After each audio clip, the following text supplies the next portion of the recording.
Então, gente, hoje nós vamos começar o capítulo 24, tá? E a apostila 25, né? Aqui a Evelina, nesse estudo, ela vai continuar o trabalho, assim como o Ernesto Fantini, junto também realizando. A Evelina agora fica responsável pelo Desidério, que fora seu pai quando ela estava encarnada, quando ele estava encarnado, né? E ela também. Então, ela vai tentar agora convencê-lo, tentar ajudá-lo, né? Para poder todo aquele planejamento que foi feito ter condições de ser colocado em andamento, tá? Eu vou pedir que você dê para a gente fazer. Eu começo no 24, tá? A Rosana, então, vai ler para a gente o início do capítulo 24 aqui. Evelina em ação. Antes que o sol reaparecesse, Ernesto, Evelina e alguns amigos do Instituto de Proteção Espiritual, dentre os quais se destacava o irmão Plotino, que, a pedido do instrutor Ribas, chefiava a diminuta caravana socorrista. Acordaram em São Paulo, no intuito de cooperarem com os assistentes espirituais empenhados na libertação de Elisa, encerrada na prisão dos próprios restos. Informados de que a filha determinara a remoção da morta para casa, demandaram Vila Mariana. Evelina trazia o coração em sopro. Veria o pai pela primeira vez. Acariciava a memória e a imagem dele, colhida em retratos de família. Ansiava compreendê-lo, ampará-lo. Ernesto encorajava. Quase no limiar da residência, Plotino recomendou parada à equipe e comunicou que, primeiramente, ganharia o interior desacompanhado de maneira a efetuar ligeira inspeção, examinando o serviço a fazer. Sob as atenções da filha, que se apoiava em Serpa e em alguns amigos da vizinhança, tanto quanto guardada pela vigilância de vários benfeitores espirituais, Elisa, sempre desperta, jazia no impasse, de vez que, agarrada por Desidério por uma das mãos e alentada pelas forças dele, que lhe invadiam a alma, parecia comprazer-se com a estranha hipnose. As primeiras inquirições de Plotino, o piedoso enfermeiro desencarnado, que se encarregaria do apoio magnético para exonerar a viúva dos despojos a que se imanizara, confessou o receio que se via cometido. Se constrangesse a senhora Fantini a largar o carro físico inutilizável, não lograria violentar-lhe o pensamento perfeitamente lúcido. Forçar-lhe-ia a retirada, mas não dispunha de meios para isolá-la mentalmente do acompanhante rebelde, a cujo patrocínio ela mesma se confiara. Imprescindível a intervenção de alguém com suficiente poder de persuasão para compelir Desidério a mudar de atitude. Irmão Plotino abeirou-se dele com delicadeza fraternal e suplicou-lhe o concurso para que Elisa fosse liberada e conduzida a mansões de refazimento. Acomodada ao pé da morta, o interpelado se achegou ainda mais a ela e simplesmente rugiu em voz selvagem. Palhaços, não me tirarão daqui. Que querem nesta casa? Ela é minha mulher. Ninguém me demoverá com petitórios e ladainhas. Tenho experiência. Conheço os que não se separaram das furnas tenebrosas que recebemos por moradias. Ninguém, mas efetivamente ninguém, me arrancará desta sombra. Alguém fará isso, irmão Desidério, enunciou Plotino sem alterar-se. Quem? Diga quem. O emissário sorriu, paciente, e murmurou apenas. Deus. O inconformado amigo trovejou blasfêmia terrível e Plotino voltou sobre os passos percorridos, pondo-se ao encontro dos companheiros. Explicou-lhe o que se passava e imaginou as providências cabíveis. Aquele era o momento para a intervenção pessoal de Evelina. Todo o grupo persistiria em oração a fim de apoiá-la, porquanto a companheira deveria estar a sós no refúgio doméstico, de modo a tentar a renovação do pai, que de certo não hesitaria em obedecer. Antes da gente fazer a leitura do item 1.1, só lembrar, a gente precisa situar aqui, né? A Elisa tinha desencarnado no sanatório, né? Depois que ela teve ela já estava um pouco doente, mas ela teve um derrame por conta do Caio Serpa infernizando a vida dela ali no tempo todo. Só que ela tem essa conexão espiritual muito forte. É uma obsessão, mas ao mesmo tempo a gente nem chama de, quase a gente não chama de uma obsessão, porque é um caminho de mão dupla, de certa forma, né? A gente chama de simbiose mental, né? Porque tanto a, digamos assim, a Elisa quanto o Desidério, um deseja estar junto do outro. Então esse é um ponto bastante complicado. Aí o que acontece? Ela desencarnou, foi levada para casa, né, para onde seria feito o velório e tal. Naquela época, né, eram feitos em casa os velórios. E, e aí, quando ela vai desencarnar, no momento da desencarnação, ela chama o Desidério para perto dela. E ela tem uma conexão muito forte com ele. E aí, o que acontece agora? Ela não consegue desencarnar. Quer dizer, ela morreu, o corpo morreu, morte cerebral, só que ela não consegue soltar esses laços fluídicos do corpo físico. Porque o desidério mantém ela ali, que não quer que ela saia dali. Ele não quer que ela deixe o corpo físico, ele quer continuar junto dela ali. Ele não imagina uma vivência com ela fora daquela situação que está colocada para ele. Bom, o grupo vai lá para poder ajudar. O Plotino entra, o enfermeiro espiritual que está acostumado a esse tipo de tarefa, só que não adianta forçar essa retirada, esse desligamento dos laços fluídicos, porque se ele fizer isso, a conexão dela com o desidério, com esse espírito, vai continuar. Então ela não vai conseguir ter tranquilidade, nem o desidério vai ter tranquilidade, é preciso convencê-lo. Aí você vai dizer assim, mas espera lá, se eu sou um indivíduo que desencarna, acabei de desencarnar, tenho um obsessor, pô, vai ter que convencer o obsessor, eu não vou poder. Gente, aqui é uma situação bem específica. Ele tem um domínio muito grande sobre ela e ela deseja que exista essa ligação entre eles. Ela chamou o desidério para ajudá-la.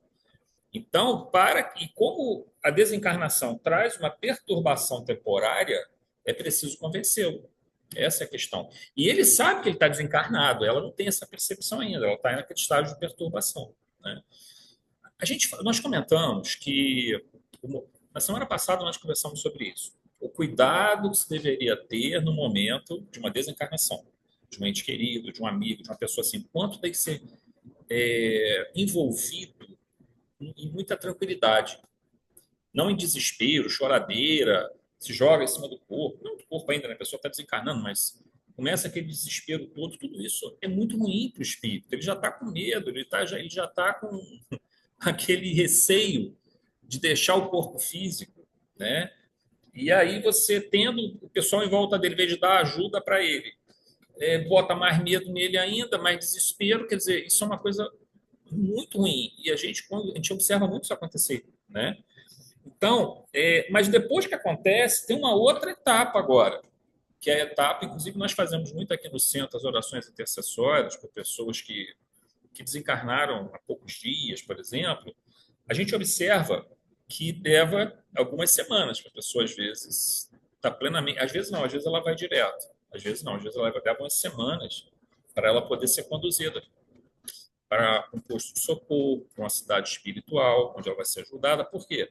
Porque ela tem medo ainda. Essa moça, por exemplo, que nós exploramos aqui, eu tenho uma foto dela aqui comigo, e tá ela e a família, ela, o esposo, os filhos, três meninos, assim. Essa foto já tem uns 2 anos e pouco, nós oramos por ela. Só que minha irmã não mandou mais notícias, eu acabei perdendo contato com essa situação. Era um câncer muito grave, começou, eu acho que era um câncer de seio, foi para o pulmão, teve metástase, depois foi para o cérebro.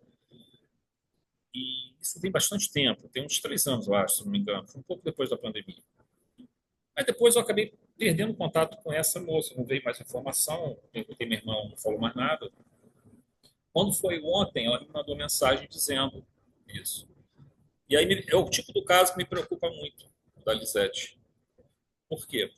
Porque é uma situação em que uma mãe que vai deixar o esposo e 3 filhinhos, entendeu? Para uma mãe isso é muito difícil. Então, é o tipo da situação que precisa de muita ajuda, porque os filhos, obviamente, não vão entender isso. Na idade que eles... pode ser até que entendam, mas na idade que eles estão, é muito difícil, né? Então, eles vão querer a presença da mãe. Então, para ela, isso é doloroso demais. Então, eu acho que, de acordo com as informações que a gente receber a partir da oração da Elisete também, mas o caso dela, a gente provavelmente vai ter que fazer oração durante algumas semanas também para ajudá-la nesse processo, porque aí a espiritualidade vai esclarecendo, vai ajudando, outros grupos também, né? Engraçado que caiu a conexão aqui da internet, acho que voltou agora. Então, assim, há um cuidado depois, durante o processo da desencarnação, um cuidado depois. O cuidado agora é o depois, é o desligamento dos laços corpóreos, né?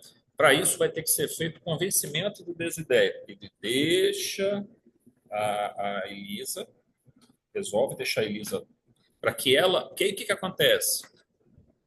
Ela se faz merecedora dessa ajuda. Então, o que vai acontecer? Os espíritos vão induzir um estado de quase uma hipnose, induz a um estado de sono, que a gente chama de sono reparador. Ela é levada nesse estado, um sono total ou parcial. Quando a gente chama de sono reparador, é o sono total. Tá? Mas no caso dela, acho que vai ser um sono parcial. Ela é levada, continua o tratamento dela no plano espiritual, o desidério vai para um outro local, continua o tratamento dele. Essa é a condição ideal. Quando o espírito é muito desprendido, já não tem apegos, é uma pessoa boa e tal, às vezes a desencarnação é muito tranquila. Ele desencarna e já está consciente. Mas não é comum, né? A gente tem que ver como a maneira como a pessoa morre, a maneira como ela viveu. Uma pessoa que viveu, que procurou fazer o bem, e uma pessoa que era desprendida, que não era pegada, uma pessoa com essa noção de que ela faz parte de algo maior, em que ela faz parte desse processo, é mais tranquilo. Mas tudo isso se junta aos mecanismos de intercessão, os mecanismos de merecimento que você tem de vidas passadas. Então, tudo isso entra dentro desse processo, tá, gente?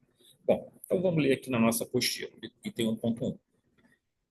Um grupo formado por alguns espíritos, entre eles Evelina, Ernesto e um espírito de nome Plotino, que chefiaria a equipe de socorro, se dirigiu à crosta terrestre na região de São Paulo para dar continuidade ao auxílio a Desidério e Elisa, conforme os planejamentos que vinham sendo tratados.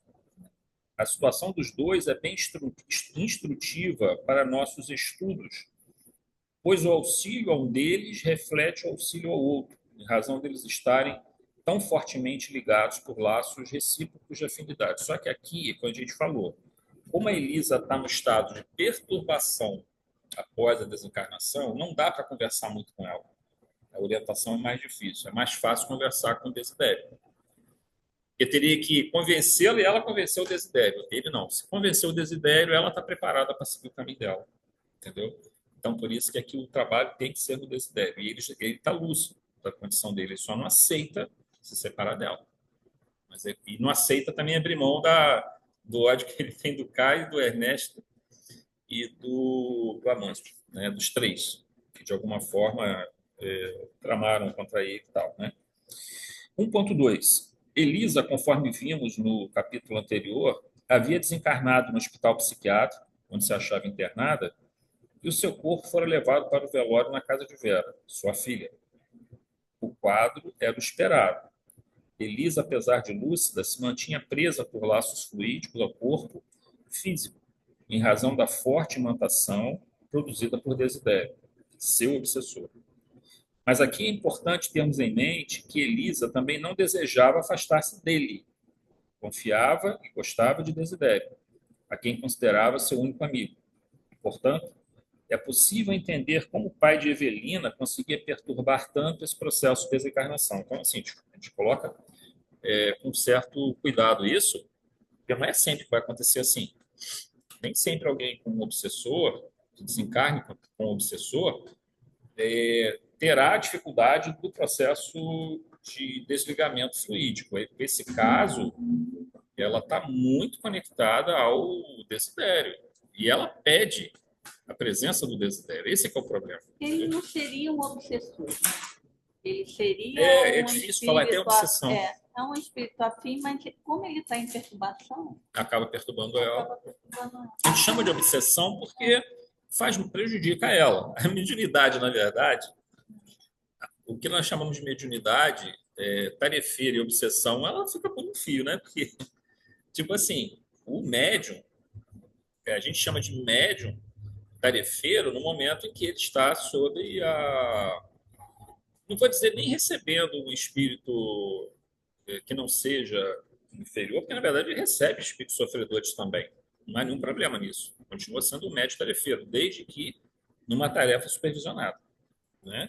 Onde o objetivo é ajudar esse espírito sofredor, ou ficativo, o que for. Né? Mas um médium, ele pode facilmente oscilar. O médium que não está ligado a um trabalho mediúnico, uma casa espírita, que não tenha, digamos assim, um envolvimento com seus guias espirituais, ele pode facilmente oscilar para a obsessão. Então, na verdade, a obsessão é uma mediunidade descontrolada, só isso. E esse médium que está descontrolado pode, com a educação mediúnica, ficar um médium tarefeiro. A mediunidade, sim, é um mecanismo meio que neutro, né? O fenômeno em si é meio neutro. A qualidade que você vai dar a ele, positiva ou negativa, depende do envolvimento espiritual que você está, daquilo que você quer fazer com a sua mediunidade. Né? Então, aqui é essa situação, quer dizer, uma mediunidade que ela tem, ele não quer prejudicá-la, mas acaba prejudicando. É mais ou menos o que acontece com muita frequência em entes queridos que desencarnam e a pessoa não aceita. E aí, se o ente querido que desencarnou tem consciência, tem lucidez, beleza, não vai ter problema. Agora, se ele tiver, tipo assim, ele não quer desencarnar, ele está com medo danado. Um dos parentes é médium. Tem uma mediunidade, vou dizer, ostensiva, mas uma mediunidade intuitiva muito forte ou até mesmo ostensiva. E não deseja que ele siga o seu caminho, e ele também não quer, ele quer ficar preso à matéria, ele tem medo. Pronto, tá pronto o caminho para obsessão, entendeu? Mas é uma obsessão consentida, né? Que a pessoa quis aprender esse espírito, e o espírito quis ficar. Né? A gente vê muito acontecer isso.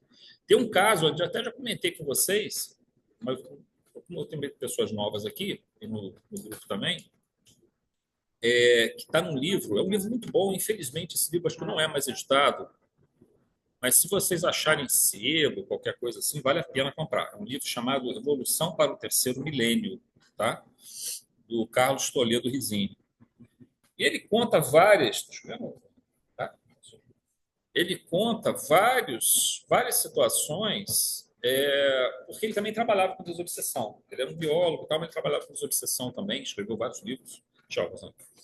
E aí o que acontece? Teve um caso de uma moça, por exemplo, ela começou a apresentar uma paralisia nas pernas, não conseguia andar.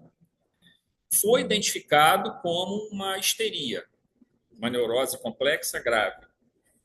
Na histeria, que hoje em dia nem se usa muito esse termo, né, por achar que é pejorativo, acho bobagem, né? Mas o pessoal acha que é pejorativo, que acha que ficou histérico, mulher ficou histérica, mas não é isso. A histeria foi identificada no século XIX como um processo de desequilíbrio psíquico que tinha um reflexo psicossomático muito forte. Então você podia, por exemplo, apresentar dores fortíssimas no corpo, no coração, por exemplo, que hoje nós temos isso de forma psicossomática, né? Mas às vezes não tem nada mediúnico desse processo, é só psíquico. Mas o nosso corpo, ele é como se fosse como é que eu posso dizer, um mecanismo muito bom, por sinal, para purgar esse tipo de dores psíquicas que o indivíduo não consegue trabalhar. Então, ele joga para o corpo. A fibromialgia seria o exemplo disso, bem característico. Você tem uma tensão psíquica que você não consegue administrar, joga para o corpo. A dor do corpo é ruim, mas é menos ruim do que a dor psíquica. E a dor psíquica é a pior dor que tem. A dor de uma depressão, de uma ansiedade muito forte, de um medo muito forte, de uma angústia muito forte, quando ela é jogada para o corpo, você agora se concentra na dor do corpo. Então, isso é uma forma de aliviar essa tensão psíquica. São mecanismos que nós temos. Só que no caso da histeria, o processo é mais grave. No caso dessa menina, por exemplo, era uma paralisia, foi identificada como histeria. No centro que ela foi procurar ajuda, viram que, na verdade, pendurado nas costas dela, estava o pai dela. Por quê? Porque ele desencarnou e quando ele desencarnou, ele tinha artrose grave nos dois joelhos e ele desencarnou com aquela percepção de que ele não conseguia andar, sentindo muita dor, aquela coisa toda. Não desencarnou disso, tá, gente? Mas fazia parte do quadro dele mais grave. A filha não queria que ele desencarnasse. A filha desejava que o pai continuasse. O que aconteceu?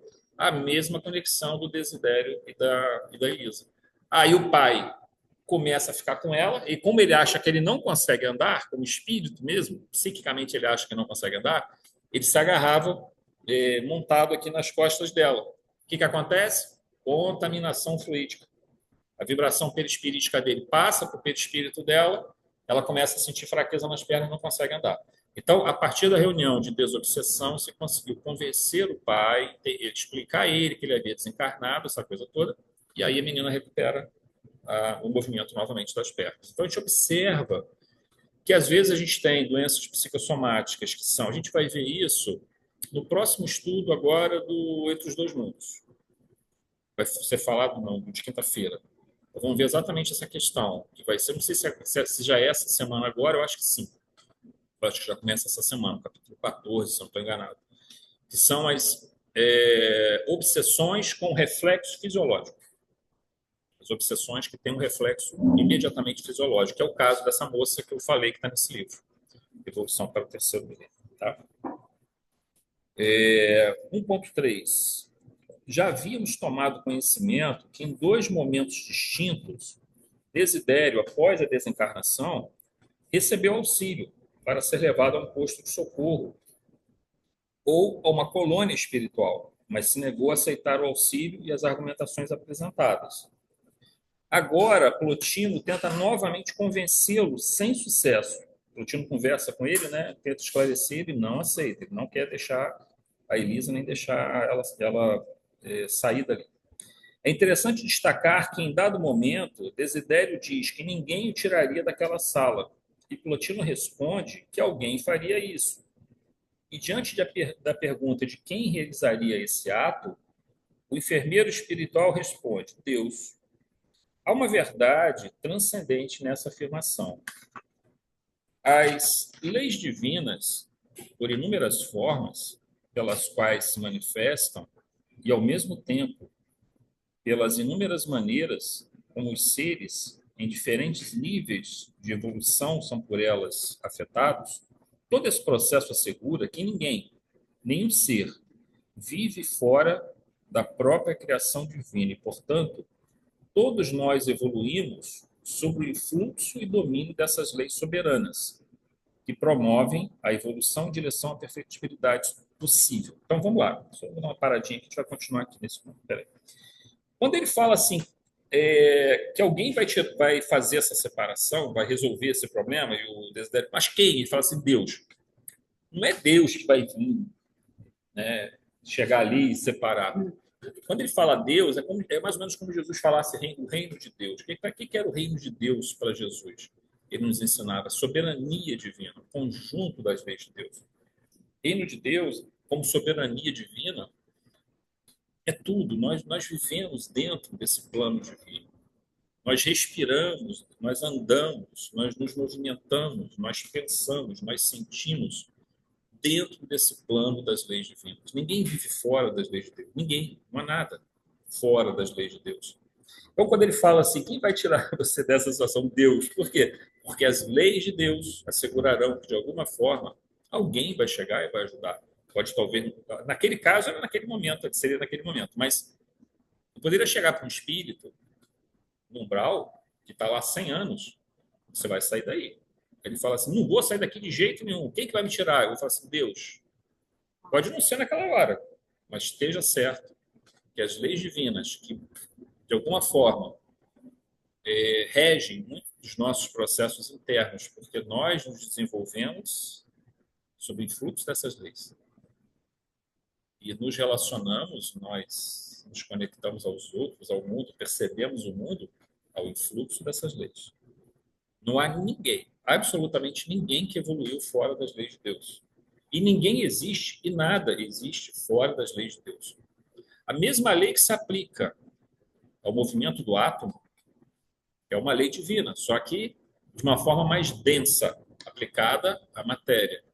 É a mesma lei que rege as criaturas, seus relacionamentos, só que agora num plano mais elevado, num plano do espírito humano, que é a mesma lei que rege a relação dos espíritos crísticos, das suas relações iluminadas, só que em níveis diferentes. É a mesma lei se aplicando a tudo.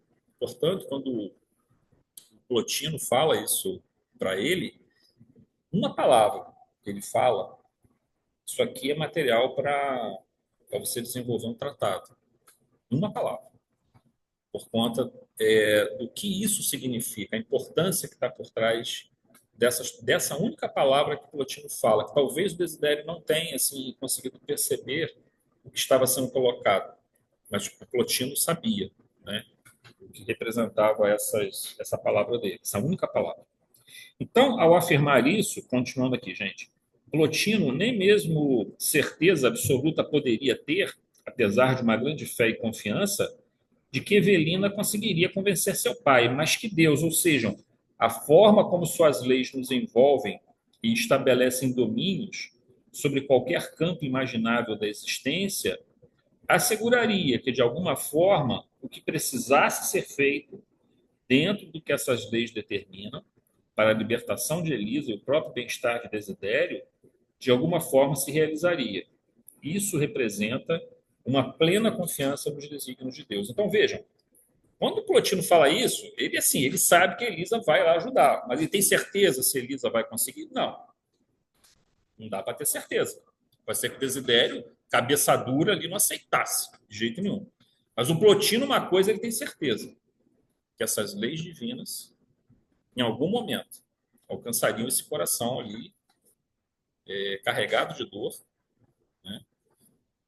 Ajudariam Elisa, ou seja, ele confia nesse mecanismo da lei divina como algo que, em um dado momento, pode não ser o nosso tempo.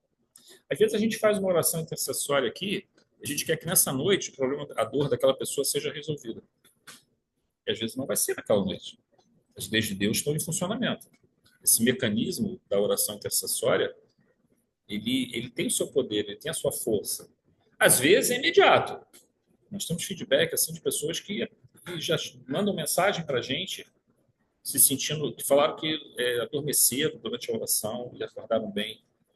Acontece, e tem pessoas que não sentem, mas a oração, a intercessão, o pedido intercessório, ele movimenta uma engrenagem dentro desse conjunto das leis divinas. E a gente pode ter certeza que talvez não será dessa vez, não será talvez na próxima, mas ela vai chegar o momento que essa pessoa vai ser alcançada, tanto o encarnado quanto o desencarnado, né? Então, é essa confiança que Plotino tem. Ele pode não ser agora, nesse momento, pode não ser com Elisa. Não foi com ele, vamos ver se a Elisa consegue, mas se não for com a Elisa, com a Evelina, desculpa, vai ser com outra pessoa, ou com a própria Evelina mais à frente, ou o próprio Desidério vai chegar e vai se cansar daquela situação, vai chegar a um ponto que ele não vai aguentar mais ter que viver com tanto ódio, com tanta mágoa, com tanta raiva, e ele vai abrir mão disso. Então, ou seja, o que Plotino tem no seu coração é uma coisa chamada fé. A gente sempre usa aquele termo, né? Fé, que está lá na Epístola dos Hebreus, né? Fé é a posse antecipada daquilo que se espera. Então, quando a gente tem a fé, a gente já tem a posse antecipada. Quando vai ser essa posse? Quando eu vou ter ela realmente na minha mão? Não sei, mas eu já sinto ela em mim. Isso é que é o mais importante. O resto, vamos confiar em Deus e deixar que as coisas sigam o seu caminho, né? Dá para a gente avançar mais umzinho, né, Valeria? Próximo agora. Hã? Acho que dá sim. Deixa eu ver se é muito grande aqui, galera. Peraí. É mais ou menos. Mas tenta ler mais ou menos rapidinho. Tá? Próximo aqui agora, gente, que a gente vai ler, tá? Viu-se logo, viu-se para logo o prodígio dos pensamentos congregados em um só objetivo, sem qualquer indução à teatralidade, mas sim fundido de um só intuito, profundo e sincero, de projetar as energias do amor na obra socorrista. Aqueles corações em prece lançaram o vasto lençol de safirina luz sobre a porta de entrada, credenciando a companheira para a abençoada missão que se lhe delegara. Espiritualmente ligada aos amigos que lhe haviam metamorfoseado em base de equilíbrio e sustentação, Evelina penetrou o recinto, qual se for uma estrela repentinamente transfigurada em mulher. Desidério, aterrado, fixou a aparição e caiu de joelhos. Era ela, sim, pensou, a sua filha, a sua amada filha, que jamais lhe escapara da lembrança, mesmo quando se mergulhara em aventuras nas trevas mais densas. À medida que Evelino fitava, entremostrando radiante doce ternura, o infortunado genitor contemplou-a no suave clarão que a mensageira irradiava. Viu-se na penúria de um sentenciado que persiste por anos e anos, no fundo de um cárcere sem o menor cuidado para consigo mesmo. Qualificou-se por monstro à frente de um anjo e, à maneira de um cão batido e aviltado, intentou arrastar-se para fugir. A moça adivinhou-lhe o propósito e falou simples: meu pai. Desidério sentiu que aquela voz lhe alcançava as entranhas. Sim, aquelas duas palavras que vinham daquela alma querida, que ele julgara nunca descesse do céu para interpelá-lo, tornando a refletir os joelhos trêmulos. O assombro se lhe rebentou no peito, numa explosão de lágrimas. Pois é você, minha filha, é você a quem Deus manda para me pedir o impossível? Evelina abeirou-se dele, colocou a destra na fronte padecente e o diálogo prosseguiu. Meu pai, de certo que Deus abençoe esta hora de reencontro, mas somos nós mesmos, o senhor e eu, os promotores, não do impossível, mas de nossa reaproximação. Em nome dele mesmo, nosso Criador e Pai de misericórdia. E que você quer de mim? Venho convidá-lo a estar comigo. Admitiria o Senhor que o tempo desaparecesse sem que eu sonhasse com esse momento? Atravessei a infância e a juventude, namorando seus retratos. Casei-me um dia na terra, rogando a sua bênção nas minhas orações. E quando os desígnios divinos me retiraram do corpo físico, formei o ideal de reencontrá-lo. O infortunado esboçou um gesto de autocompaixão e gemeu. Veja, minha filha, o que fizeram de mim os criminosos que nos destruíram. Oh, meu pai, não acuse. O Senhor terá sofrido, mas a dor é sempre bendita perante Deus. O Senhor terá suportado provas difíceis. No entanto, aprendemos presentemente que todo dia é ocasião de renovar e partir para destinos mais altos. Com certeza, nas moradas divinas que você mereceu, ficou sabendo que não perdi meu corpo em acidente algum. Sim, conheço hoje toda a verdade a nosso respeito. Não pode, então, ignorar que os meus verdugos são igualmente os seus. Nós dois fomos esbulhados pelos mesmos bandidos. Se no céu não existe memória para o mal, é preciso recordar a você que a manso terra, acelerado que se arvorou em seu padrasto, porque os soluços o compelissem a cumprir as reticências, Evelina aclarou com humildade. O Senhor não se agastará comigo se disser que ele me quis bem e me respeitou sempre como sua própria filha. Se é negado que cometeu falta grave para o Senhor diante das leis divinas, creio que o arrependimento que ele carrega há mais de 20 anos fala pela regeneração que fez dele um homem de bem. Muito bem. Item 2.1. Esse relato é muito instrutivo. Evelina tem pela frente uma tarefa muito delicada. Precisa de ajuda para realizá-la, que é convencer seu pai ao perdão, liberando Elisa e auxiliando a ele próprio no processo de restabelecimento. Os espíritos da equipe ali congregados em profunda e sentida oração desejam e pedem pelo auxílio a Evelina. E aí observamos, conforme o relato do autor espiritual, uma luz safirina a se projetar sobre a companheira e o recinto ao qual a tarefa se daria. Como encarnados, podemos imaginar como nossas preces podem mover energias dessa natureza, não só pelo poder do nosso próprio pensamento, mas também pela conexão que é estabelecida com forças superiores da vida. Então, vejam, gente, a Evelina, ela não está sozinha nessa tarefa.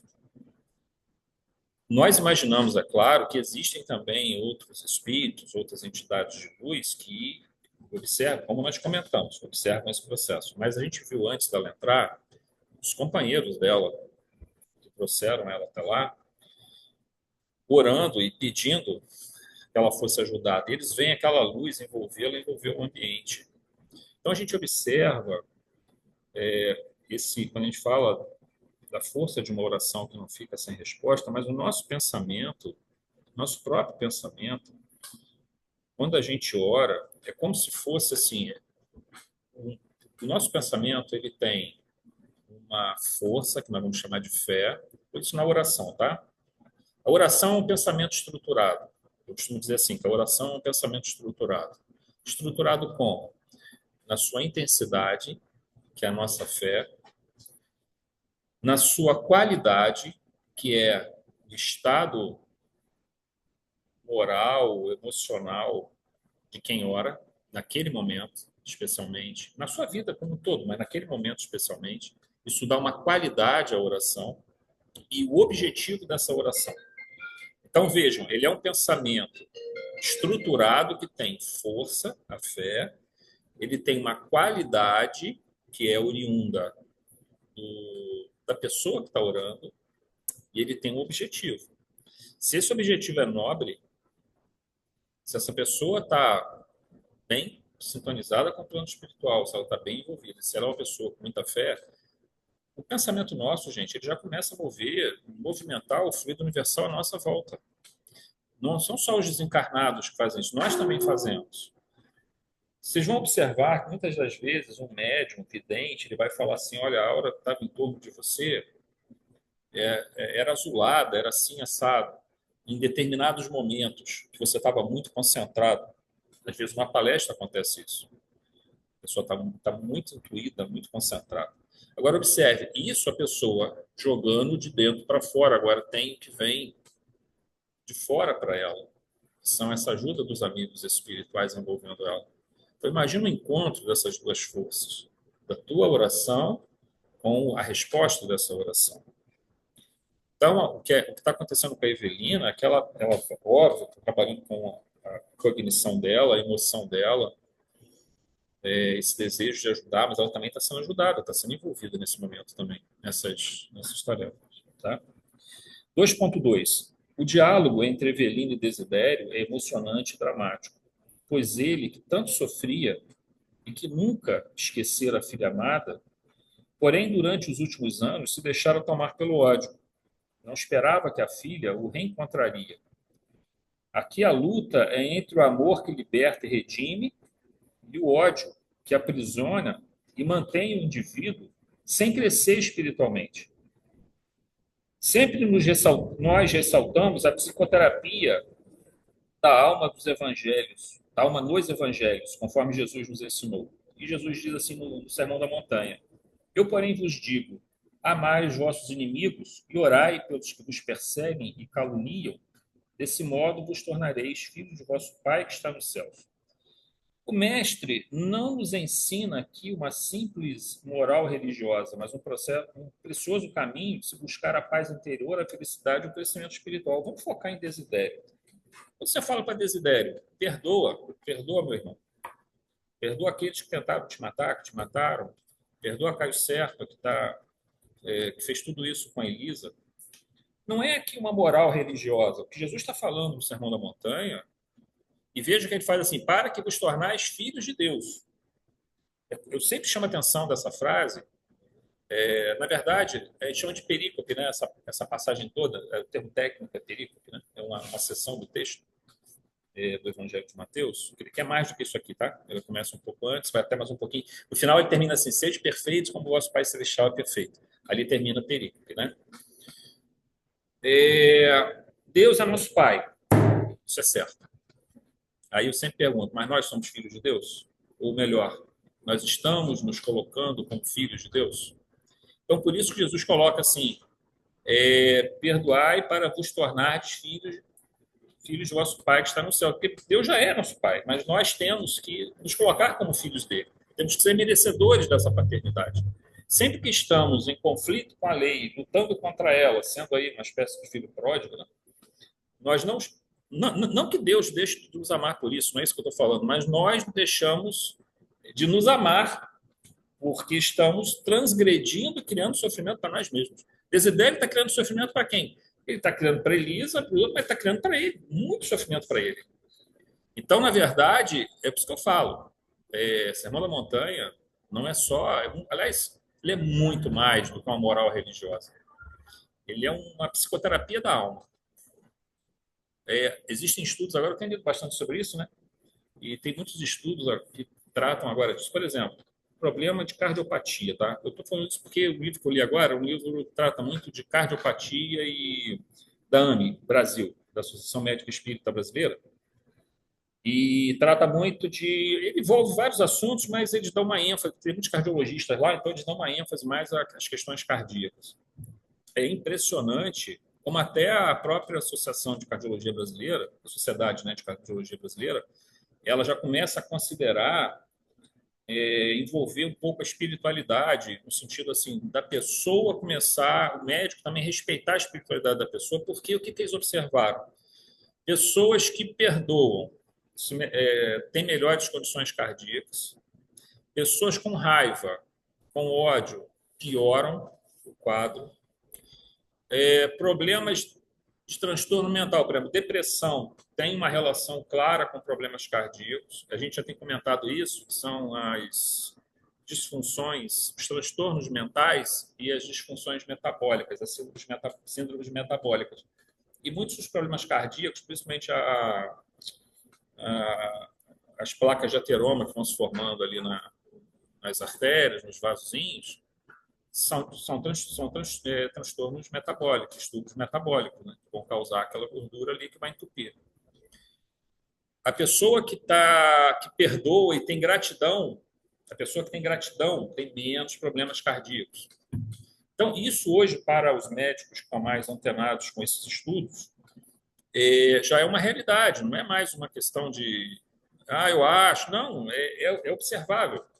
A pessoa que perdoa, a pessoa que é grata, a pessoa que tem compaixão, ela adoece menos do coração. Entendeu? É claro, você vai ter as exceções. Às vezes a pessoa é uma pessoa que tem essa característica e vai ter um problema cardíaco. Pode acontecer, claro. Mas o distúrbio metabólico vai ser bem menor. Entendeu?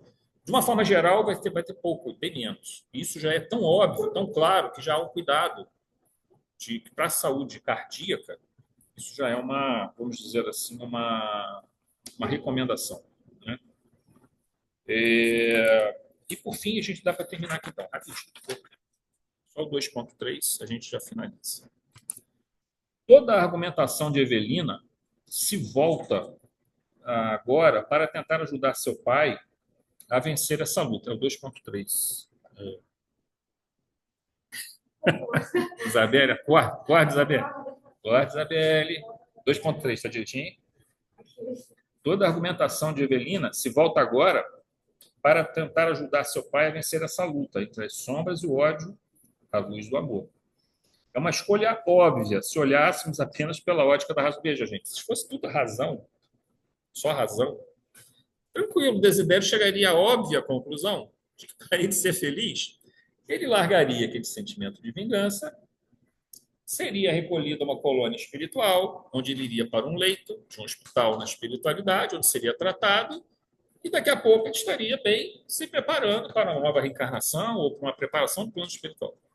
Só que acontece que, como a gente já explicou outras vezes em estudos que nós fizemos, o nosso ego, a nossa persona, o nosso ser consciente, né, manifesto aqui, o Zé Ronaldo aqui, ele tem um núcleo cognitivo, beleza, parte da inteligência nas suas diversas formas, mas ele tem um núcleo emocional também. Ele tem um núcleo de memória, um núcleo de vontade. Ora, se eu fosse só racional, num caso como esse, eu avaliaria perdas e ganhos e chegaria à conclusão que o melhor seria perdoar e, portanto, esquecer e seguir o meu caminho. A Elisa seguiria o dela, beleza, uma perspectiva até de mais à frente se reencontrar. Só que acontece que as nossas decisões são mediadas, mescladas com o emocional. E não adianta, assim, se você está num estado muito ruim emocionalmente, o seu racional não consegue funcionar de forma adequada. Eles sempre trabalham juntos. E eu acho que muito da sabedoria, vamos dizer assim,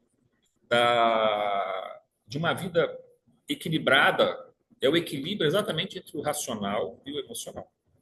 Né? Então, quando a gente consegue fazer esse equilíbrio, só que o Desidério, o emocional sequestrou o racional dele. E como é que você quebra isso? É o Plotino trazendo argumentos? Não. Não adianta, porque o emocional dele sequestrou o racional, o cognitivo. O que eu tenho que fazer? Agora eu tenho que trabalhar com o emocional também.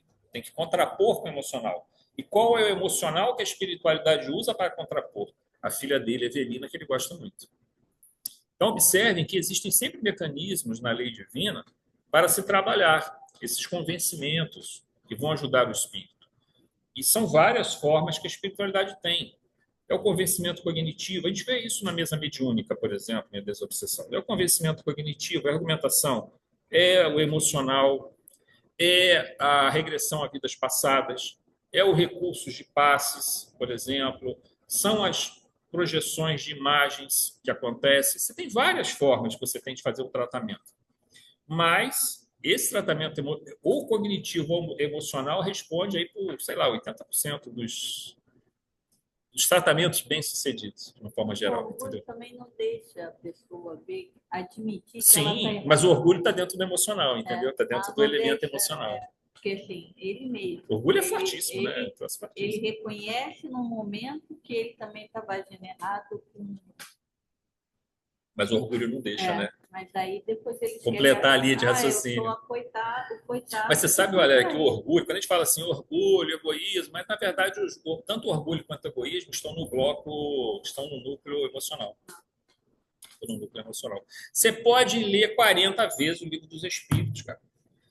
O teu cognitivo pode estar voando, mas se o teu emocional estiver tomado pelo orgulho, estiver tomado pelo egoísmo, você não consegue colocar aqueles elementos em prática. Então, assim, esse trabalho ele é complexo, é difícil, mas claro que dá, consegue chegar a um bom resultado, né? É preciso haver um equilíbrio entre os dois, sempre tentando estabelecer uma decisão, ou seja, o exercício da vontade. Entre os dois, o que? A cognição e emoção, né? Desidério se encontra com a estrutura da cognição desorganizada, porque a forte emoção do ódio, da mágoa e da vingança assumiram o controle, sequestraram o núcleo cognitivo muito fortemente. Nessas circunstâncias, as argumentações podem não funcionar e uma emoção prevalente e hostil deve ser combatida com uma emoção amorosa e pacífica, como a de uma filha para o seu pai. É essa emoção que vai... É uma passagem belíssima, só para te finalizar aqui.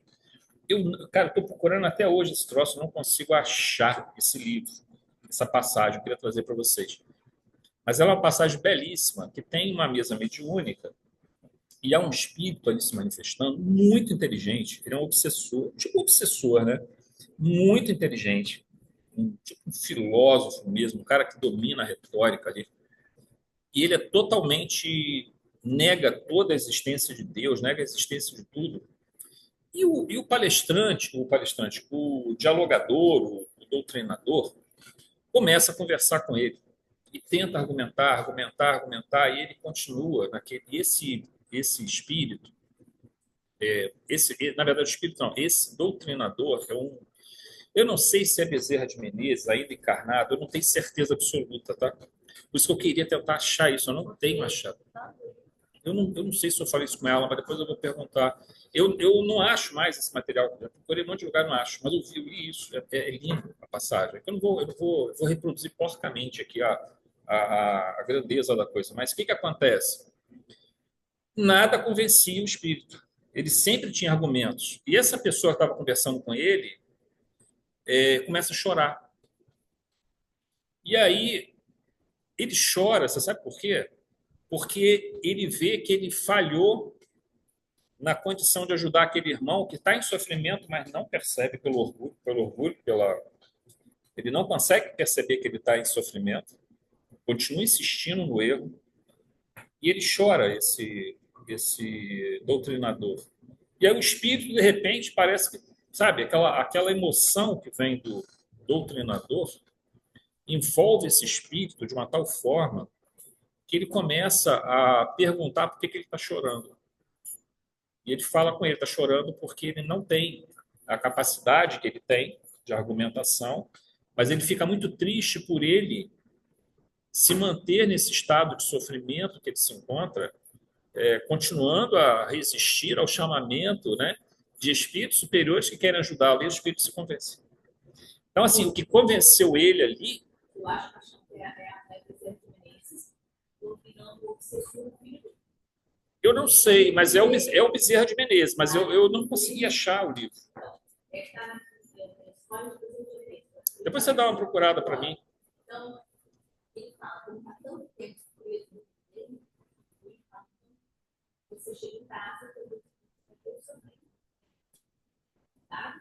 Mas como nós começamos antes, ele vai morrer. Aí chega em casa, a esposa fala.